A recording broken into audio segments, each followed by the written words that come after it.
All right, Chelsea fans, welcome back to another episode. That's right, of the London's Blue podcast. Hopefully, your favorite Chelsea podcast out there and a part of the Men in Blazers Media Network. Dan, one of your hosts here alongside Nick, is London is Blue on tour once again. That's right, we are here in hot Atlanta at the moment, Georgia, just enjoying our time. Absolutely having a wonderful day after just kind of a nice day out to kickstart the Club World Cup with the New York Blues. We'll get into more about that in a moment, Nick. But again, Club World Cup alive and well. That's right. FIFA's fever dream is absolutely printing money at the moment. And you're seeing things like 10-0 victories just to get the tournament started off.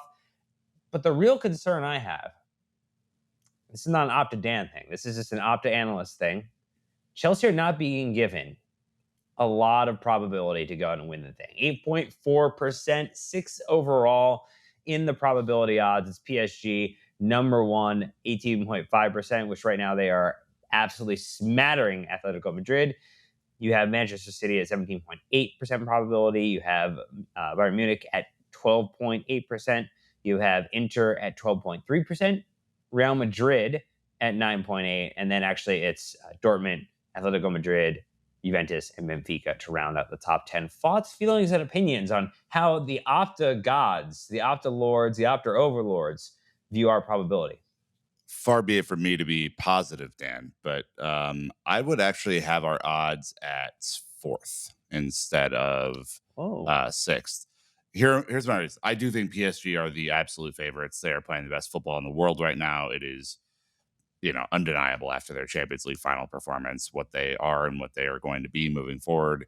They're a truly excellent team, and I think in one season have basically went from being like this overpaid, overpriced group to like still overpaid, overpriced, but with a youthful flair and energy that has obviously catapulted them to the top of the hill. So they are number one, no doubt. I do think that Bayern should be number 2 instead of City. I think that Bayern, obviously, beating Auckland 10-0 is not really a hallmark for them. Come on, Nick. Look, and the mighty Auckland should not be disparaged in any way, shape, or form like the way that you're doing right now. Our friends from Oceania in New Zealand are mad at me for saying that, but yeah, yikes. I do believe that Real Madrid should be 4th, even though Man City are given a highly better chance right now. I think we should be 4th. I think City should be 5th. And I would put Dortmund over Inter because I think Inter, the end of the season, they kind of went on a slide and they're pretty old now. Like coach, obviously, will he, won't he, that sort of stuff. It just doesn't feel like a focused group to me. So I disagree with that take all you want, but I do think that Chelsea have a real chance at this if they take it seriously and if they play well, like we know they can play. I mean, I don't believe it's going to be an issue for us to get out of the group and get out of the group comfortably. It's then the rest of the draw, right? How do we manage the rest of the draw that, to me, and probably ends up with playing PSG in the quarterfinal, and you want to play the best. So let's see. We have seen, though, that Enzo Maresca, and this was the Daily Mail kind of comment, that he's been trying to translate the tournament's importance to his players in private and how exciting it is they're involved in something new and that it could be the first-time winners in this competition going down in history. I mean, let's just be very honest about why the club and Enzo Maresca and everybody should be excited. It is all about some dollar bling, as it were. Cheese, paper. Cheddar, all those things, some coin. Ultimately, we've covered this a lot. So if you've heard this before from us, no surprise. Just getting into the tournament for prize money, 20 to 29.6 million pounds. Every group stage win. That's right. We're here in Atlanta. Chelsea play LAFC tomorrow and some weird shenanigans. 1.5 million pounds if they win that game. If they draw it, it's 800,000 pounds. Make the round of 16, you get another 5.8 million. You make the quarterfinals, you make 10.1 million. You get to the semifinals, 16.12 million pounds. Finalists, the final 2, each get 23.2 million pounds, and the winners get another 30 million. This is a ton of money on the line. And when you think about, you want Chelsea to go out and sign a bunch of really good players. You want them to continue to invest in the team. You want to see them compete for a couple others, particularly as they still need to lock up a front kit sponsor and other things of that nature. there is a absolute financial imperative to get as far as you can in this tournament for the club. There is a sporting improvement piece because there's also a couple players who are getting their first opportunity to play in Chelsea blue here. Obviously, Andrey Santos getting some time in an official FIFA tournament. You'll have Liam Delap, who's just joined the team. Oswego is going to be involved as well. So all these things that we just are going to have to keep in mind over the next couple weeks. Yeah, I mean, we've talked about this a little bit, but I do think like the money does put it into real perspective, right? Because for me, I think the reporting is if Chelsea won this tournament, they could win as much in this tournament as they could possibly win by winning the Champions League next year, right? And of course, we'd love for both things to happen. But I mean, it's serious cash. And if you are a person who's like, why aren't Chelsea signing really high dollar, high price players like a Victor Osimhen, for example, who's going to be on absurd wages and will have a pretty hefty transfer fee, or you're a Hugo Ekitike fan who wants to see him join the club and it's probably going to be an £80 million deal to get that done. A tournament like this can supercharge your chase for some of the higher price talent out there that you need to really compete in the Champions League next year. And so the balance that I think the club is going to have a really difficult time with is how do you manage staggered rest in this tournament, right? How do you give someone like Enzo Fernandez and Moises Caicedo a huge amount of rest so that they are not overcooked at the start of the season? You know, how do you figure out which goalkeeper of the four that you brought to the tournament is gonna probably end up being your starter next year? Mike Penders, come on down. He's the guy. Penders, come on down. No, I mean, it's like, I think there's going to be some real art and science to this, because if Chelsea really do take this seriously and they start, and probably, let's be honest, like the round of 16 or quarterfinals, putting out what we would consider more of a full strength squad, which I do not think we will see in the group stage. Are you sure? Candidly, yes. Maybe a little bit more against Flamengo in Philly than against LAFC or Esperance de Tunis.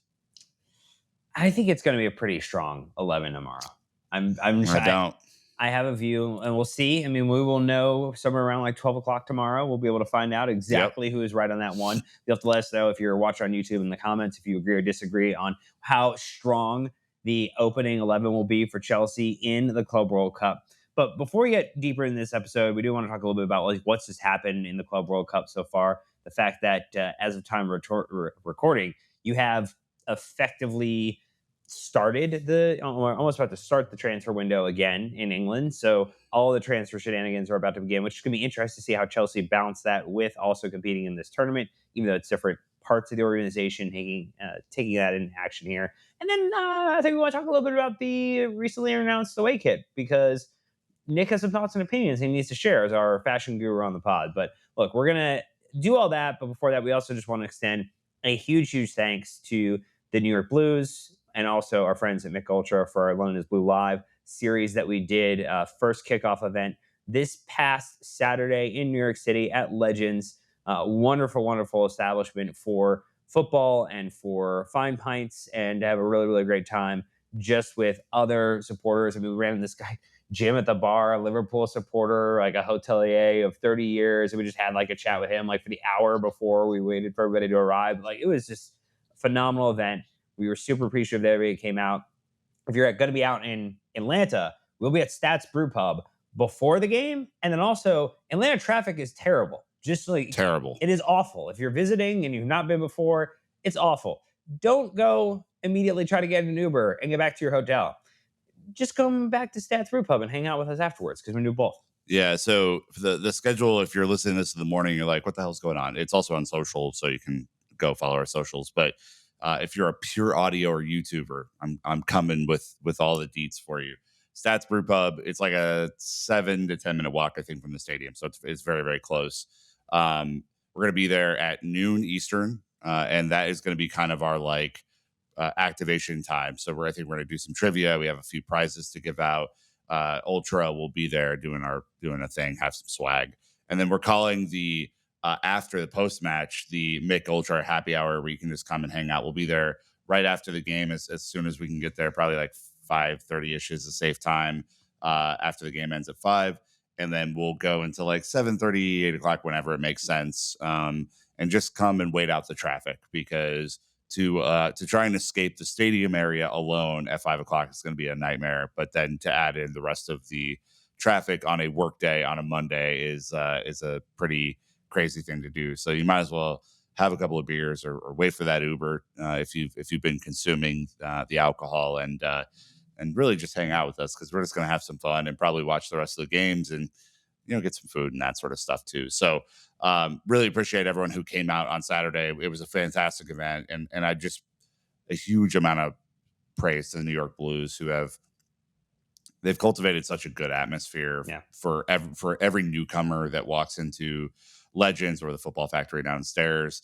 It is such a loving, welcoming environment for anybody, and we just had a great time. We watched the 2012 Champions League final, and I've only rewatched that, Dan, like 3 times in my life, because it gives me so much anxiety still, even though I know it's been 13 years, and I know the outcome and I know everything. But like the first part of that game, we played some tough football, and then at the end, it obviously all the twists and turns, but it was a great time out. Really appreciate our friends at Minute Blazers and Michelob Ultra to set that up, because it was a rainy Saturday in New York. Why not have a couple of beers inside and hang out with us? So very much looking forward to Atlanta. Grateful for New York, and then Philly. If you're like, hey, I'm going to be in Philly, I'm not going to be in Atlanta. Philadelphia, Pennsylvania, the 19th at Tiernanog. We will be doing our live show in the kind of side area. They have like a side room. It won't be hard to find if you go to the actual establishment. Yeah, it'll be us speaking into microphones, so I think it'll be pretty clear. But that'll be at 7 o'clock in the evening, and then the party just, if you know these guys in Philly, the party just kind of goes and goes and goes and goes after that. So lots going on. Well, let's talk a little bit about just what's been going on in the Club World Cup, because again, Chelsea get their maiden match in the afternoon hours of the U.S. Again, just the timings on these things are tough, bro. I mean, I get it. You want the world to watch it, but it's like, let's start off with a wonderful draw to absolutely just set the stage with Al Ahly and Inter Miami 0-0 there. Shocking game. Shocking. Al Ahly could have won that game. 4-5-0. Yeah. It was crazy. Could have won that game. At time of recording, obviously I mentioned PSG and Atletico Madrid 3-0 with into the 90th plus minute there. Bayern Munich and Auckland City, just absolutely no surprise there with a 10-0 to Auckland. Really, really exceptional. No, Auckland with the upset. 10-0 over Bayern Munich.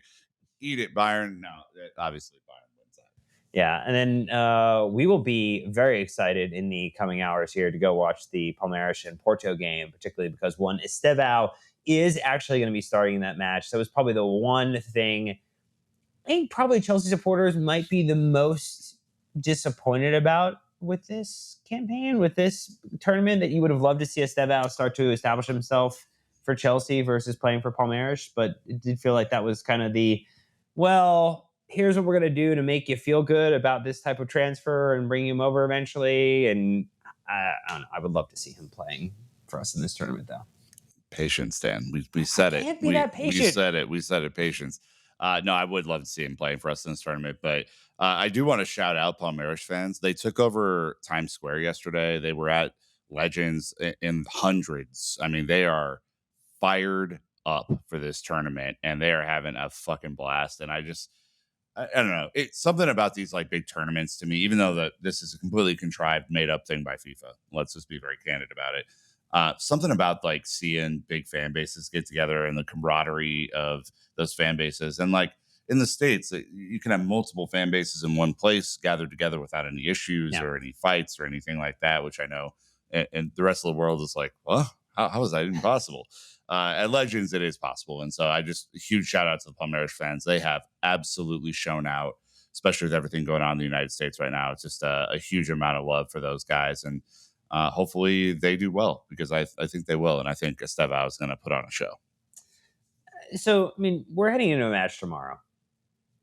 Is there a player you're most excited to see for 15, 20, 90 minutes? Probably not 90 minutes. I don't think most players will probably not play 90 minutes in this tournament. Is there any that you're most excited for? I think there's a name. I think the initials are AS. Is he the guy you're most excited to see tomorrow?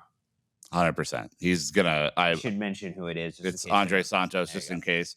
I think you guys were probably aware that I'm quite a fan at this point. No, Yeah, never. yeah, but I am, and he is going to do really well. I would not be surprised if he got at least 45 minutes tomorrow, either half. Okay. I just I look at him, and he's coming off of this great season, and again, I think he's going to be our player of the tournament. I think he's really going to step up. Oh, okay. And he's going to need to, right? Because the balance that I talked about in the first segment of resting your players and all this sort of stuff. I just don't think you're going to be able to get away with playing Moises Caicedo and Enzo Fernandez, and obviously Romeo Lavia is not, fit or hasn't shown himself to be fit in the past month to play enough football to take over one of their spots solely. So I think it's just like watching the midfield during this tournament is going to be fascinating. I'm super excited to see what Andrey Santos does and Dario Asugo, because the minute that Dario Asugo comes on and scores a goal, Dan's going to be videoing me, and I'm just going to be doing my We're thing. never going to hear the end of it. Asugo goal. But no, Andrey Santos for sure is the one player. If I had to pick one player the entire tournament, it's Andrey Santos. I think he is going to not only contribute from probably goals and assists perspective. I think he'll have at least a couple in the tournament. But I think watch the tackle numbers. Watch that number go up and up and up and up and up, especially as the competition gets better. And I think by the end of it, you're going to see a guy who's ready for prime time. Look, we don't normally do the preview pods together, so this is a little different in that regard. I mean, I am not CFC Central. You're not Sam. That's correct. You're ultimately the thing I want to kind of put out there. Then is this kind of your on the ledge prediction for the tournament now that he's going to be goals and assists? He's going to be our player of the tournament. I don't think it's that on the ledge. Wow.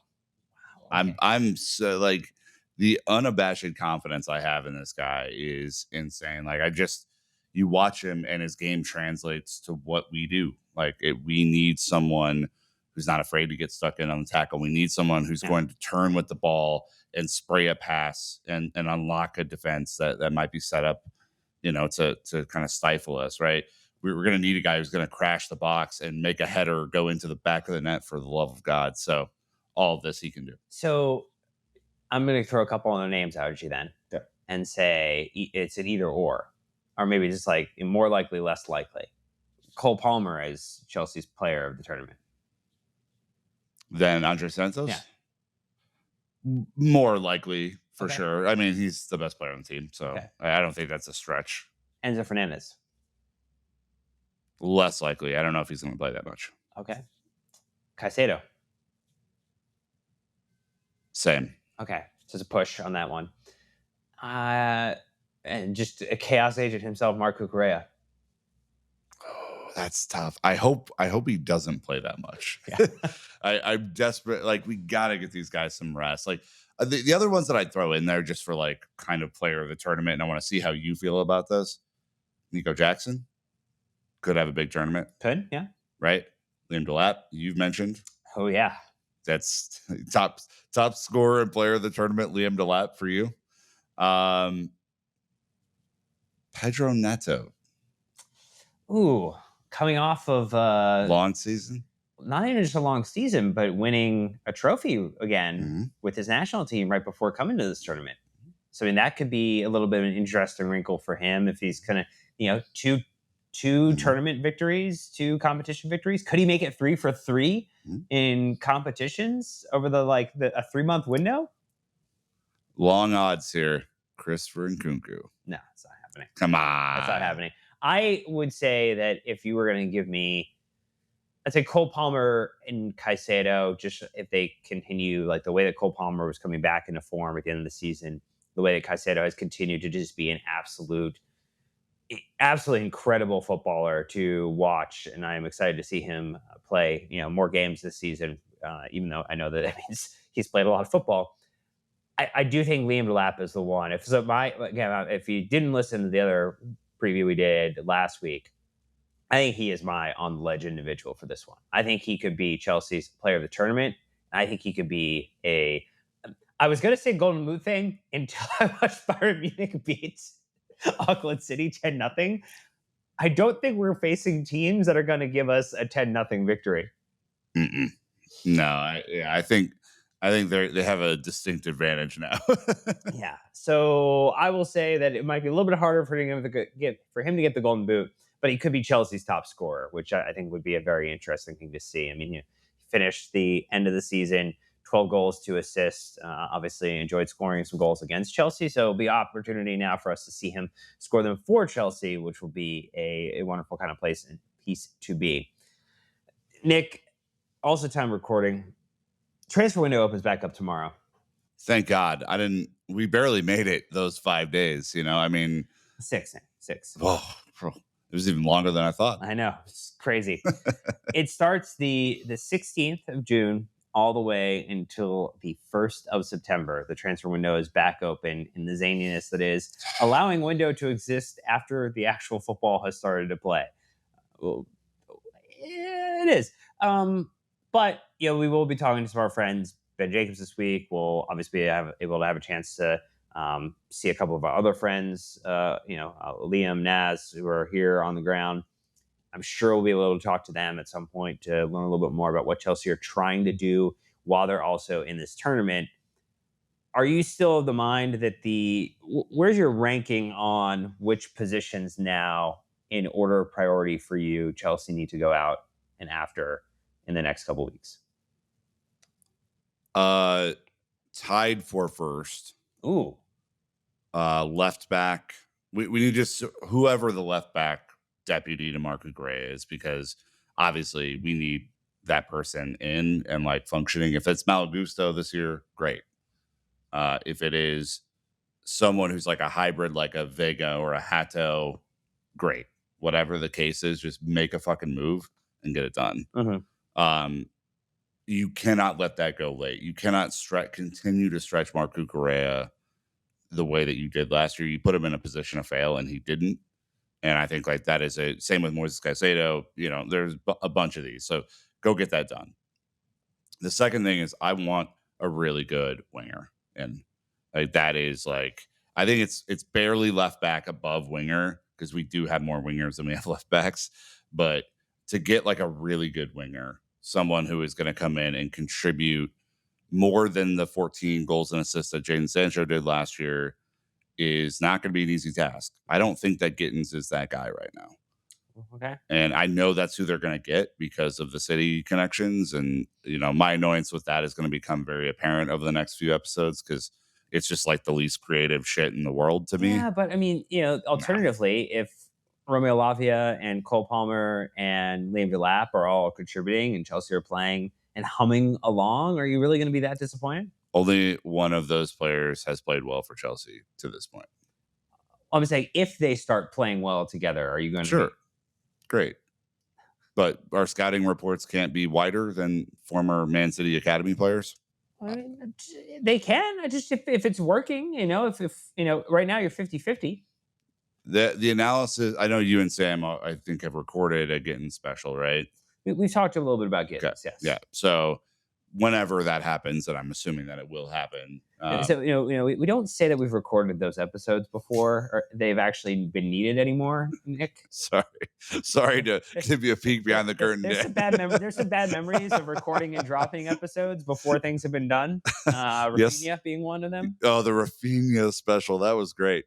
I want a proper winger. I want someone who can come in and really contribute and push everybody in the squad to be better. I think, again, I'm not going to be heartbroken if we don't get someone like Hugh Ekitike or someone like that. I mean, when I talked to Matt last week for the Friday episode, he did make mention that it's not just wingers. It's like a pseudo inside forward, someone to replace Felix and then Nkunku when they eventually get sold. Yeah. That's interesting to me, but it's like less needed than someone more like directly from the wings. I think like that would be the balance. If you do get Gittins, he's not eligible to join the squad for the Club World Cup because he's cup tied now, so that's stupid. But yeah, I think you really do need to go get a winger. Then I would have goalkeeper, and than whatever else the club wants to do. But that's it. That's the order. I mean, I think it all depends on outgoings too, because we know that there's been talk about Trev Chalobah and not being sold, but also like could potentially be sold if a really good offer comes in and he wants to make the move. So it does become a replacement type of program then, because if we lose one, we'll have to bring one in. Something to keep in mind as well. But I do agree with you that I think left back remains the top priority for an individual, and then some type of additional attacker, particularly if you think that Estevao is going to come in and likely play on the right, would be my guess. Correct. And so you can play Neto on the left wing, not as effective. You could play Noni. Madueke on the left wing would be interesting. I think if you let him have a run out there, and then he was playing with Delap, and then you have Cole behind him, and then it does become a challenge of like, how are you going to modify the system and the attack to accommodate having so many good options? Which is, again, I like that being a problem more than the problem of we don't have enough attackers or good attackers to consider this team. So I think very important things to keep in mind as we take a look at the kind of next coming weeks here. I do need a fit check on the new kit though from Munich. So this is the away kit, just FYI. We actually really not talked about the home kit, so I could give you the opportunity in this moment to talk about both kits. I will say that I wasn't like as enamored with the home kit when I first saw it as many other people were, but I did see it a few times yesterday. Some of our friends at the New York Blues were wearing them out. One guy had a Caicedo with the new font on the back. It's so sick. Yeah, that's a great. Whoever designed that, props. The new font is phenomenal. And it did look better in person. The little highlights, the little red and white, the striping on the side. It's nice. Yeah, it's better than I thought. I would give the home like a 7 out of 10. Okay. I would give the away kit probably like a 7.5 out of 10. Wow. Okay.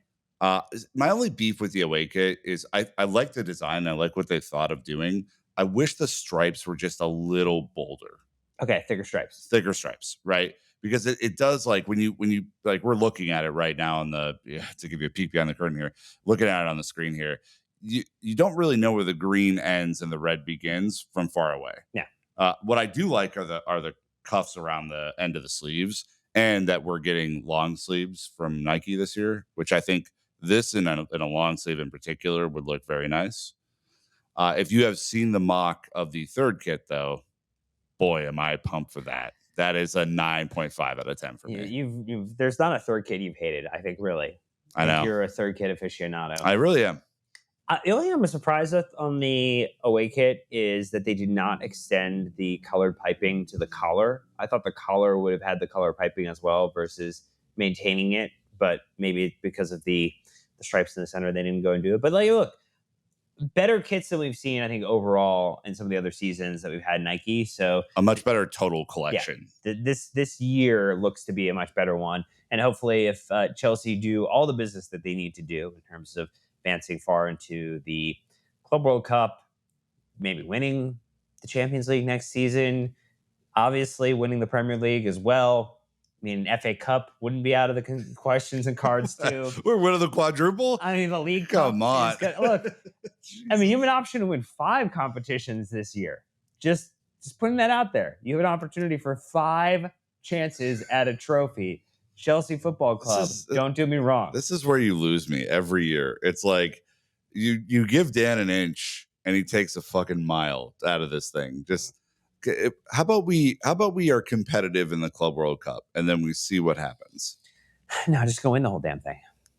Just why not us? Club World Cup edition underway in this one. Again, we are in Atlanta. We're having a fun time here. We're going to be heading out to hang out with the Chelsea supporters here this evening at their beer garden and enjoy some time with them. Again, we'll be at Stats Brew Pub tomorrow before the game and after the game. So if you're in town, we'd love to see you and say hi as you watch Chelsea in person. If you're here, play LAFC. And if you're not, all the games are streamed on the Zone, which makes it super easy as well to get involved. But again, we will have London's Blue live at Stats Brew Pub, brought to you by Mick Ultra. Very excited for that. But until next time, Chelsea fans, enjoy these London is Blue lives over the next couple of weeks while we enjoy the Club World Cup across the U.S. as we're traveling with it. But until next time, you know what to do. Keep the blue flag flying high.